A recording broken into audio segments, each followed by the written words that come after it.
বিসমিল্লাহির রহমানির রহিম। আসসালামু আলাইকুম। রামপাল মহাবিদ্যালয়ের আমার সকল সুপ্রিয় শিক্ষার্থীবৃন্দকে আমি রাবেয়াস অনলাইন ক্লাসের পক্ষ থেকে স্বাগতম জানাচ্ছি। আমি আজ আছি তোমাদের সাথে। আমি রাবেয়া খাতুন, প্রভাষক, ইসলামের ইতিহাস ও সংস্কৃতি বিভাগ, রামপাল মহাবিদ্যালয় থেকে। আমার ইমেল আইডি rabia.shiuli@gmail.com। আমার ইউটিউব চ্যানেল রাবেয়াস অনলাইন ক্লাস। আমাদের রামপাল মহাবিদ্যালয়ের যে পেজ, সেই পেজের নাম হলো রামপাল কলেজ, মুন্সিগঞ্জ লিখে তোমরা যদি সার্চ করো তাহলে পেয়ে যাবে রামপাল কলেজের যে পেজ, রামপাল কলেজের নামে আছে সেটি।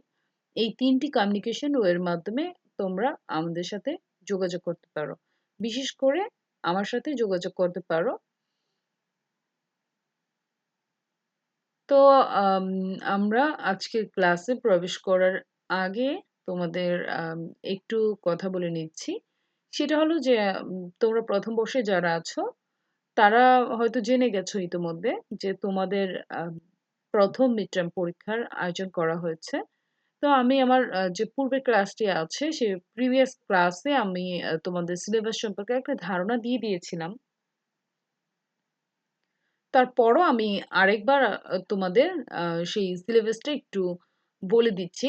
সেটা হলো তোমাদের যে ১ম পত্র, সেই ১ম পত্রের যে সিলেবাস, সে সেই সিলেবাসের যে ১ম মিডটার্মের অংশ, সেটা হলো তোমার যে ১ম অধ্যায় আছে প্রাক-ইসলামী আরব, সেই প্রাক-ইসলামী আরব পর্যন্তই তোমাদের ১ম মিডটার্ম পরীক্ষার সিলেবাস করা হয়েছে। বিশেষ করে এটা ১ম পত্রে, ঠিক আছে? কিন্তু ২য় পত্রও কিন্তু তোমার ১ম মিডটার্ম পরীক্ষায় আসবে। তো ২য় পত্রের যে ১ম অধ্যায় আছে ভারতে মুসলিম শাসনের প্রতিষ্ঠা। এই যে ভারতে মুসলিম শাসনের যে প্রতিষ্ঠা, সেই ১ম অধ্যায়, সেই ১ম অধ্যায় থেকে তোমাদের মিডটার্ম পরীক্ষার প্রশ্ন করা হবে। অর্থাৎ তোমাদের সিলেবাসটা কি ১ম মিডটার্ম পরীক্ষার? তোমার ইসলামের ইতিহাস ও সংস্কৃতি বিষয়ের ১ম পত্রের ১ম অধ্যায় এবং ২য় পত্রের ১ম অধ্যায় থেকে তোমাদের মিডটার্মে পরীক্ষা করা হবে। তাহলে মিডটার্ম পরীক্ষায় প্রশ্ন করা হবে। তাহলে তোমাদের সিলেবাস সম্পর্কে যদি আরো ডিটেইলস জানতে চাও, তাহলে তোমরা আমার যে পূর্বের ক্লাস, সেই ক্লাসটা ভালো করে দেখো। ওখানে আমি তোমাদেরকে একটা ইমেজ দিয়ে দিয়েছি। অর্থাৎ সিলেবাসটা আমি কপি করে সেখানে দিয়ে দিয়েছি। ঠিক আছে? তো আজ আমি যাদের জন্য আজকের এই ক্লাসটি আমি তৈরি করেছি, তারা হলো আমাদের রামপাল মহাবিদ্যালয়ের এইচএসসি এইচএসসির ১ম বর্ষের ছাত্রছাত্রী। আমি আজ তোমাদের পড়াবো ইসলামের ইতিহাস ও সংস্কৃতি আম বিষয়ে। আমি আজকে যে লেকচারটি তৈরি করেছি, সেই লেকচারটি হলো তোমাদের আ আপকামিং মিডটার্ম পরীক্ষার যে সাজেশন দেওয়া হয়েছে, সেই সাজেশনের তোমার যে সৃজনশীল প্রশ্ন, যেটার সম্পর্কে আসলে তোমাদের ধারণা খুব কমই হবে। কেননা তোমরা এখনো কোনো পরীক্ষায় অংশগ্রহণ করোনি কলেজের পরীক্ষায়। এটাই হবে তোমাদের ১ম পরীক্ষা কলেজের। তো এইজন্য আমি তোমাদের আজকের যে ক্লাসটা, সেটা সাজিয়েছি সৃজনশীল প্রশ্ন নিয়ে। জ্ঞানমূলক যে প্রশ্নগুলো আছে সেগুলোর উত্তর তোমাদের যে সাজেশন দেওয়া হয়েছে, সে সেই সাজেশনের মধ্যে সরাসরি আমি লিখে দিয়েছি। তাই সেটা তোমরা সাজেশনটা যখন পাবে, তখনই আসলে সেটা তোমরা মুখস্থ করে ফেলতে পারবে। অবশ্যই সেটা বুঝে, বুঝে মুখস্থ করতে হবে। কিন্তু যে সৃজনশীল প্রশ্নটা, সেই সৃজনশীল প্রশ্নের উত্তরগুলো আসলে দেওয়া সম্ভব হয়নি। তো আমি সেই সৃজনশীল প্রশ্নের উত্তরগুলো আমি বলে দেব তোমাদের আ কোন অধ্যায়ে থেকে সেই প্রশ্নটা করা হয়েছে এবং সৃজনশীল প্রশ্নের উদ্দীপক এবং যে উত্তরগুলো, উদ্দীপকের সাথে প্রশ্নের কি সামঞ্জস্য রয়েছে, সেই বিষয়গুলো আমি আজকে তোমাদের ক্লিয়ার করে দেব। তাহলে চলো আজকে আমরা আমাদের ক্লাসে প্রবেশ করি। ১ম যে সৃজনশীল প্রশ্নটা নিয়ে আমি আলোচনা করব, সেটা হলো তোমাদের ইসলামের ইতিহাস ও সংস্কৃতি বিষয়ের প্রথম পত্রের উপর। আমি এই যে ২ টা সৃজনশীল দিয়েছি তার মধ্যে একটি হলো তোমার এখন আমি আলোচনা করব। দেখো এখানে উদ্দীপকে বলা আছে, চর মোবারকপুর এলাকায় জনগণের মধ্যে সবসময় ঝগড়া মারামারি লেগে থাকে। আর এ সকল মারামারির নেতৃত্ব দেন মোবারকপুর এলাকার ওয়ার্ড মেম্বাররা। মাছ ধরা, কৃষিকাজে পানির ব্যবহার ইত্যাদি অতি ক্ষুদ্র ক্ষুদ্র বিষয়কে কেন্দ্র করে সংঘাতের সাথে জড়িয়ে পড়ে তারা। আর নারীদের অবস্থা সেটা তো খুবই তোমার কি ছিল তোমার মানে অবঞ্চিত এবং অবহেলিত ছিল। নারীদেরকে তেমন পাত্তা দেওয়া হতো না, বরং তাদেরকে বিভিন্ন সময় হেয় করা হতো। তো দেখো এখানে আমি তোমাদেরকে প্রথমেই বলবো, যখন তোমরা প্রশ্নটা হাতে পাবে তখন তোমাদের যে কাজটা করতে হবে সেটা হলো উদ্দীপকটাকে ২ বার অথবা ৩ বার ভালো করে পড়তে হবে। তাহলে চলো আমরা আরেকবার পড়ে নিই। এখানে বলা হয়েছে, চর মোবারকপুর এলাকায় জনগণের মধ্যে সবসময় ঝগড়া মারামারি লেগে থাকে। আর এ সকল মারামারির নেতৃত্ব দেন মোবারকপুর এলাকার ওয়ার্ড মেম্বাররা। মাছ ধরা, কৃষিকাজে পানির ব্যবহার ইত্যাদি অতি ক্ষুদ্র ক্ষুদ্র বিষয়কে কেন্দ্র করে সংঘাতের সাথে জড়িয়ে পড়ে। আর নারীদেরকে তেমন পাত্তা দেওয়া হয় না, বরং তাদেরকে হেয় করা হয়। তো দেখো এখানে আমরা উদ্দীপক পড়ে যে বিষয়টা বুঝতে পারলাম সেটা হলো, চর মোবারকপুর এটা গ্রামের নাম। সেই গ্রামে সবসময় তোমার ঝগড়াঝাটি মারামারি হতো এবং সেই মারামারিগুলোর নেতৃত্ব দিতেন তোমার মোবারকপুর এলাকার যে ওয়ার্ড মেম্বার আছে। তোমরা জানো ওয়ার্ড মেম্বার আসলে কারা? তোমার ২-৩ টা যে গ্রাম, সেই গ্রাম মিলে আসলে আম ওয়ার্ড মেম্বার আম ওয়ার্ড গঠন করা হয় এবং সেই ওয়ার্ডের যে প্রধান বা রাজনৈতিক আম প্রতিনিধি যে থাকে, সেই প্রতিনিধিকে আসলে বলা হয়ে থাকে ওয়ার্ড মেম্বার। তো এইরকম মনে করো যে মোবারকপুর আসলে একটা আ বড় এরিয়া। সেখানে তোমার ১০-১২ টা গ্রাম আছে। তো এই গ্রামের আবার তোমার প্রত্যেকটা ওয়ার্ডে যারা আছে তারা একত্রিত হয়ে একটা তোমার দল গঠন করত। তো ওখানে আম তারা একটা দল আরেকটা দলের সাথে সবসময় যুদ্ধ করত, মারামারি করত। আর এই যুদ্ধগুলোর নেতৃত্ব দিত কেউ ওয়ার্ডের যে মেম্বাররা ছিল সেই মেম্বাররা। আর সেখানে নারীদের অবস্থাও কিন্তু খুব শোচনীয় ছিল। এখানে তো বলাই আছে। তো দেখো ক নম্বর প্রশ্নটা বলা হয়েছে, আরব উপদ্বীপ কোন মহাদেশে অবস্থিত? এটার উত্তর ডিরেক্টলি তোমরা পেয়ে যাবে। এটা উদ্দীপকের সাথে আসলে রিলেটেড নয়। এটা হলো তোমার জ্ঞানমূলক প্রশ্ন। এটার উত্তর হলো এশিয়া মহাদেশের দক্ষিণ পশ্চিমে অবস্থিত। তো এটার বুঝানোর কিছু নাই। আমরা খ নম্বর প্রশ্নে চলে যাই। এখানে বলা হয়েছে, মিশরকে নীল নদের দান বলা হয় কেন? ব্যাখ্যা করো। এটার উত্তরটা দেখো কি হবে। মিশরীয় সভ্যতার বিকাশে নীল নদের ভূমিকা ছিল অগ্রগণ্য। তাই মিশর যে কারণে তোমার মিশরকে নীল নদের দান বলা হয়ে থাকে। মিশরীয় সভ্যতার সূচনাকারী লোকেরা পানির প্রাপ্যতা, কৃষি উৎপাদন, মাছ ধরে জীবিকা নির্বাহ, পশুপালনের জন্য তৃণভূমির সহজলভ্যতার আহ, ইত্যাদি বিষয়কে মাথায় রেখে নীল নদের তীরবর্তী অঞ্চলসমূহে বসতি স্থাপন করেছিল। প্রতি বছর গ্রীষ্মকালের বন্যায় নীল নদের তীরবর্তী অঞ্চলগুলোতে পলি জমা হতো এবং কৃষি উৎপাদনের জন্য সেগুলো তোমার প্রস্তুত হতো। কৃষি উৎপাদনের মাধ্যমে মিশরীয় সভ্যতা সমৃদ্ধি লাভ করেছিল। তাই গ্রিক ঐতিহাসিক হেরোডোটাস মিশরের উৎকর্ষ দেখে মিশরকে নীল নদের দান বা দ্য গিফট অব দ্য নীল বলে উল্লেখ করেছিলেন। কেন বলা হতো মিশরকে নীল নদের দান? মূলত মিশরীয় সভ্যতার বিকাশে এই নীল নদের অনেক ভূমিকা ছিল। নীল নদের কারণেই আসলে সেখানে তোমার কৃষি উৎপাদনটা আম ভালো হতো। মাছ ধরে অনেকে তোমার নীল নদে মাছ ধরতো। মাছ ধরে জীবিকা নির্বাহ করতে পারত। এবং তোমার নীল নদের আশপাশে যে তৃণভূমি ছিল, সেগুলো আসলে পশুপালনের জন্য তোমার খুব মানে উপকারে আসতো। যে কারণে তোমার যে গ্রিক ঐতিহাসিক আছেন হেরোডোটাস, যাকে ইতিহাসের জনক বলা হয়ে থাকে, সেই ঐতিহাসিক হেরোডোটাস মিশরের যে উৎকর্ষ এবং সমৃদ্ধতা, সেই সমৃদ্ধতাকে দেখে মিশরকে বলেছেন যে মিশর হলো the gift of the Nile. অর্থাৎ দ্য তিনি বলেছেন the Egypt is the gift of the Nile. অর্থাৎ মিশর হলো নীল নদের দান। ঠিক আছে?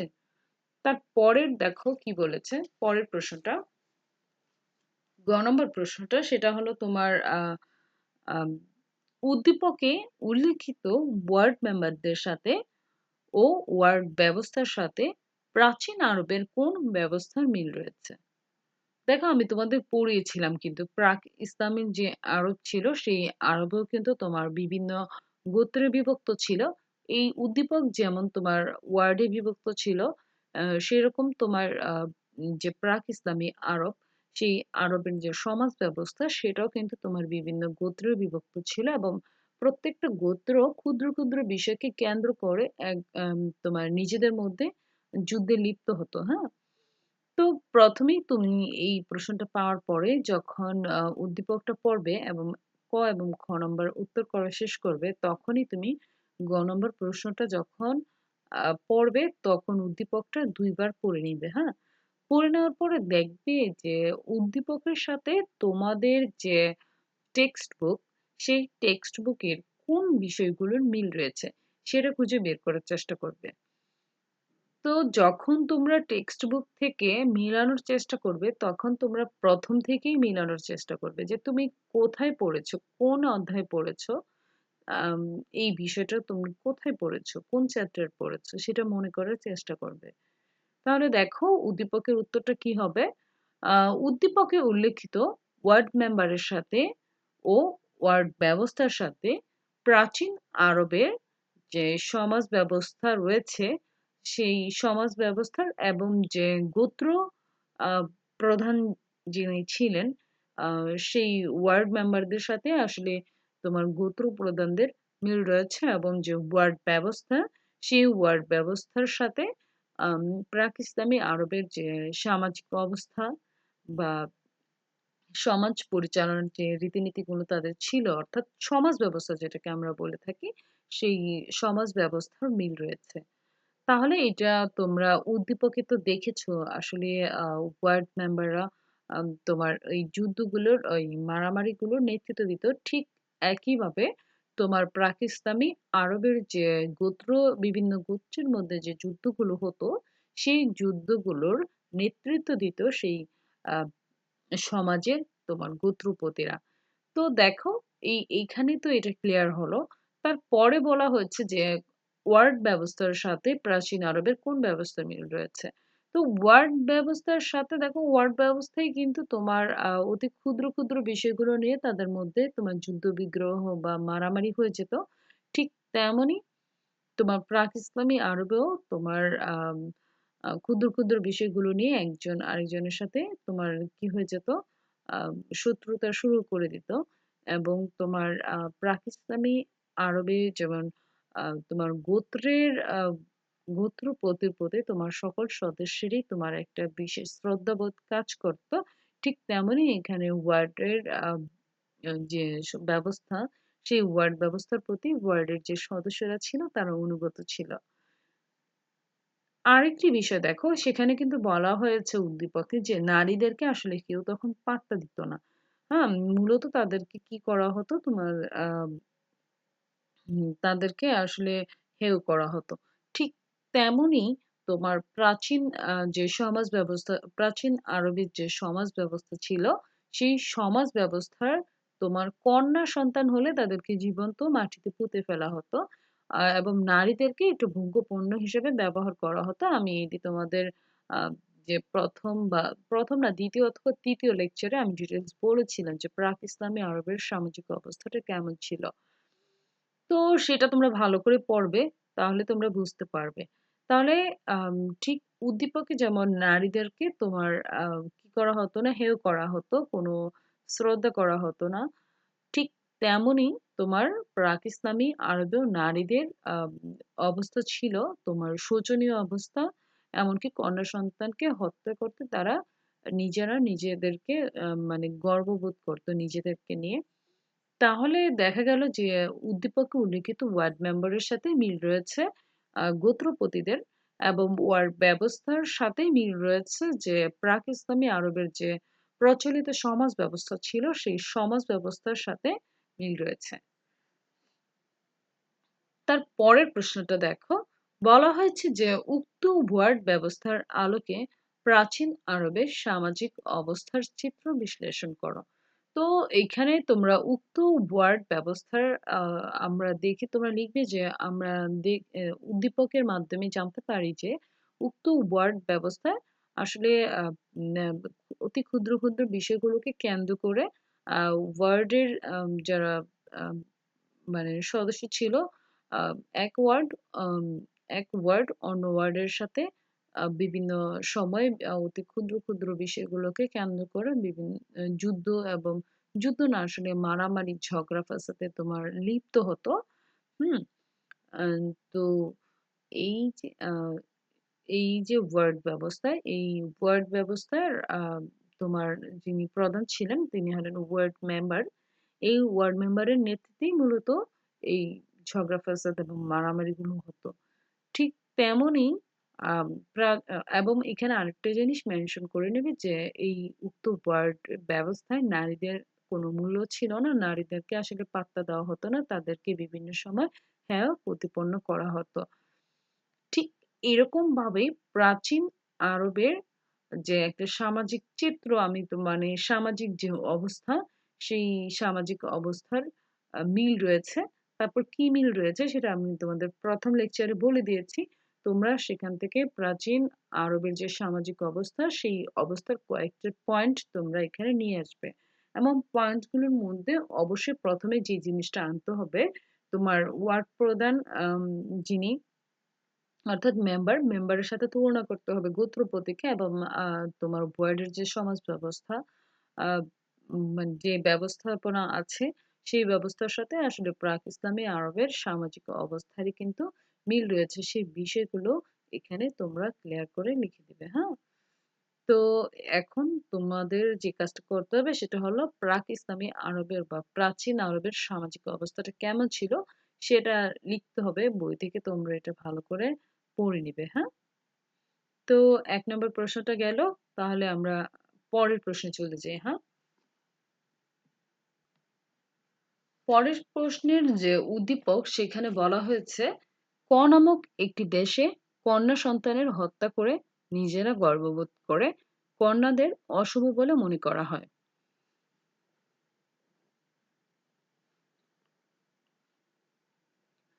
আইপিএল খেলাকে কেন্দ্র করে গোপনে আয়োজন করা হয় জুয়া ও বাজির আসর, যেখানে হেরে যেয়ে নিজের স্ত্রী ও কন্যাদের অর্থের বিনিময়ে দান করে দেওয়ার মতো ঘৃণ্য কাজও প্রচলিত আছে। তবে তারা সঙ্গীত, কবিতা চর্চা, গণিত চর্চায় বেশ খ্যাতি অর্জন করেছিল। এখানে দেখো ১ম যে প্রশ্নটা আছে সেটা হলো জাজিরাতুল আরব শব্দের অর্থ কি? তো এটা স্পষ্ট ভাষায় আমি উত্তরটা দিয়ে দিয়েছি। জাজিরাতুল আরব শব্দের অর্থ হলো আরব উপদ্বীপ বা দ্য আরাব পেনিনসুলা, হ্যাঁ? তার পরের যে প্রশ্নটা সেটা হলো উটকে মরুভূমির জাহাজ বলা হয় কেন? ব্যাখ্যা করো। তাহলে আমরা দেখে নিই উটকে মরুভূমির জাহাজ বলা হয় কেন? মরু অঞ্চলে চলাচলের উপযোগী বাহন হওয়ায় উটকে মরুভূমির জাহাজ বলা হয়। আরবের অধিকাংশ অঞ্চলেই কিন্তু মরুময়, আর প্রাচীন ও মধ্যযুগে উত্তপ্ত মরু অঞ্চল উট ছিল চলাচলের একমাত্র উপযোগী প্রাণী।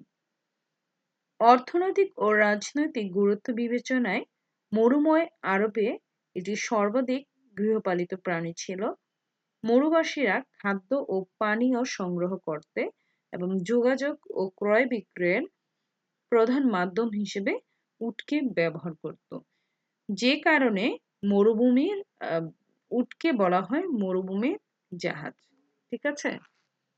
তার পরের প্রশ্নটা দেখো, উদ্দীপকে বর্ণিত চিত্রটি কোন সময়ের ইঙ্গিত করেছে ব্যাখ্যা করো। এটা প্রথমেই তোমাকে যেটা লিখতে হবে সেটা তোমরা লিখবা, উদ্দীপকে বর্ণিত চিত্রটি আমাদের প্রাক ইসলামী আরবের তোমার যে নারীদের যে শোচনীয় অবস্থা, সেই শোচনীয় অবস্থাটা সেই শোচনীয় অবস্থা বা সেই সময়ের ইঙ্গিত করছে। এটা আসলে উদ্দীপকে বর্ণিত চিত্রটি কোন সময়ের ইঙ্গিত করেছে ব্যাখ্যা করা। তাহলে এটার উত্তর হবে, দেখো উদ্দীপকে বর্ণিত চিত্রটি আমাদের প্রাক ইসলামী আরবের যে সময়কাল ছিল, যে শোচনীয় অবস্থা ছিল, সেই সময়কালকে আসলে ইঙ্গিত করা হচ্ছে। তারপর তোমরা এখানে লিখে দেবে যে উদ্দীপকে বলা হয়েছে যে কনামক দেশে কন্যা সন্তানদের হত্যা করে নিজেরা গর্ভবোধ করত। ঠিক তেমনই প্রাক ইসলামী আরবে বিশেষ করে কুরাইশ বংশের যারা ছিল তারা নিজেদের কন্যা সন্তানকে হত্যা করত এবং হত্যা করতে বিন্দুমাত্র কুণ্ঠাবোধ করতেন না। এমনকি তারা সেটা গর্বের সাথে বলতেন যে আমরা আমাদের যে কন্যা সন্তান সেই কন্যা সন্তানকে জীবন্ত কবর দিয়েছি। হ্যাঁ? তাছাড়া তোমার বর্তমানে জানো যে আইপিএল খেলাকে কেন্দ্র করে অনেকেই বাজি ধরে থাকে যে এত টাকা কোন দল জিতবে, হ্যাঁ? আ সেই দলে যে দল জিতবে, আ যদি যে জিতে গেল সে তো জিতেই গেল। আর যে হেরে যায় তাকে আসলে যত টাকা বলা হয় যে আম আ আমি যদি আজকে এই দলটা জিতে তাহলে তত টাকা আমি বাজি ধরেছি। হ্যাঁ? তো এইরকম ভাবে ওই সময় আ তোমার আম জুয়া খেলার একটা প্রচলন ছিল প্রাক ইসলামী আরবে। আ তখন তোমার আ যদি তখন তারা যদি জুয়া খেলায় হেরে যেত, তখন তারা নিজের স্ত্রী কন্যাদের অর্থের বিনিময়ে কি করে দিত? দান করে দিত। ঠিক তেমনি তোমার আ প্রাক ইসলামী আরবেও যখন কেউ মানে জুয়া খেলতে যেয়ে হেরে যেত, তখন আম তার যে স্ত্রী সন্তান থাকতো বা কন্যা বিশেষ করে, তাদেরকে আসলে যে জিতে যেত তাকে মানে দান করে দিত দাসী হিসেবে ব্যবহারের জন্য। এখানে উদ্দীপকে আরো বলা আছে যে তারা সংগীত, কবিতা চর্চা, গণিত চর্চায় বেশ খ্যাতি লাভ করেছিল। ঠিক তেমনি তোমার প্রাক ইসলামী আরবেও তোমার আমরা জেনেছি উকাজ মেলার কথা, এবং উকাজ মেলায় তোমরা জানো যে প্রতি বছরই তোমার অনুষ্ঠিত হতো এবং সেখানে কবিতা প্রতিযোগিতা, সাহিত্য চর্চা বিষয়ক ইত্যাদি বিষয়গুলো নিয়েই তোমার কিন্তু প্রতিযোগিতার আয়োজন করা হতো। আসলে এই উকাজ মেলা এবং উকাজ মেলার যে তোমার কবিতা প্রতিযোগিতা, এবং এই কবিতা প্রতিযোগিতায় ৭টি সেরা কবিতা নির্বাচন করা হতো, যেগুলো তোমার পবিত্র কাবা গৃহের যে দেয়াল ছিল সেই দেয়ালে তোমার ঝুলিয়ে রাখা হতো, যাকে বলা হয়ে থাকে সপ্ত ঝুলন্ত কবিতা বা সাবায়ে মুআল্লাকাত। তো এই যে তোমার সাবায়ে মুআল্লাকাত বলো বা তোমার উকাজ মেলার কথাই বলো, এই যে এইগুলো, এই যে একটা প্রতিযোগিতার যে একটা আয়োজন করা হতো সেই সময় প্রাক ইসলামী আরবে, এতে কিন্তু স্পষ্টভাবে বোঝা যায় যে প্রাক ইসলামী আরবের জনগণের তোমার সঙ্গীত, কবিতা চর্চা এবং সাহিত্য চর্চা, এইসব যে সাংস্কৃতিক মন মানসিকতা, সেটা কিন্তু অনেক সমৃদ্ধ ছিল।